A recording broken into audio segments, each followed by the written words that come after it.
จะต้องเหงากันอีกนานไหมจนหัวใจอีกกี่ครั้ง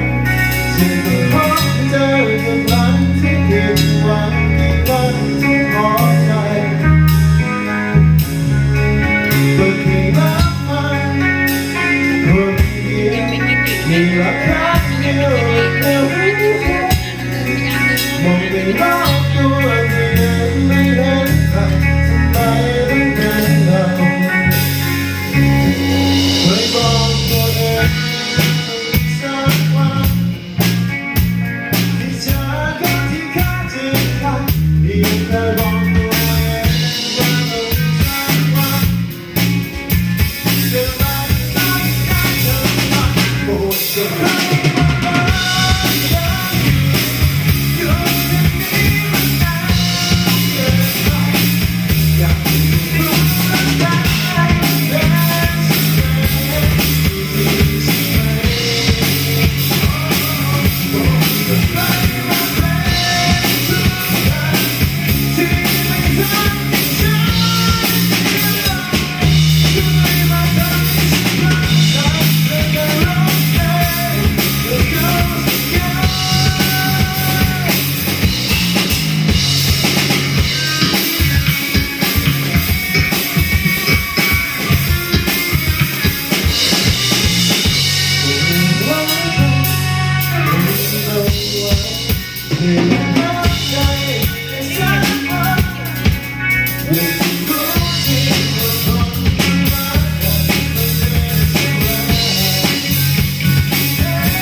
เคยบอกตัวเอง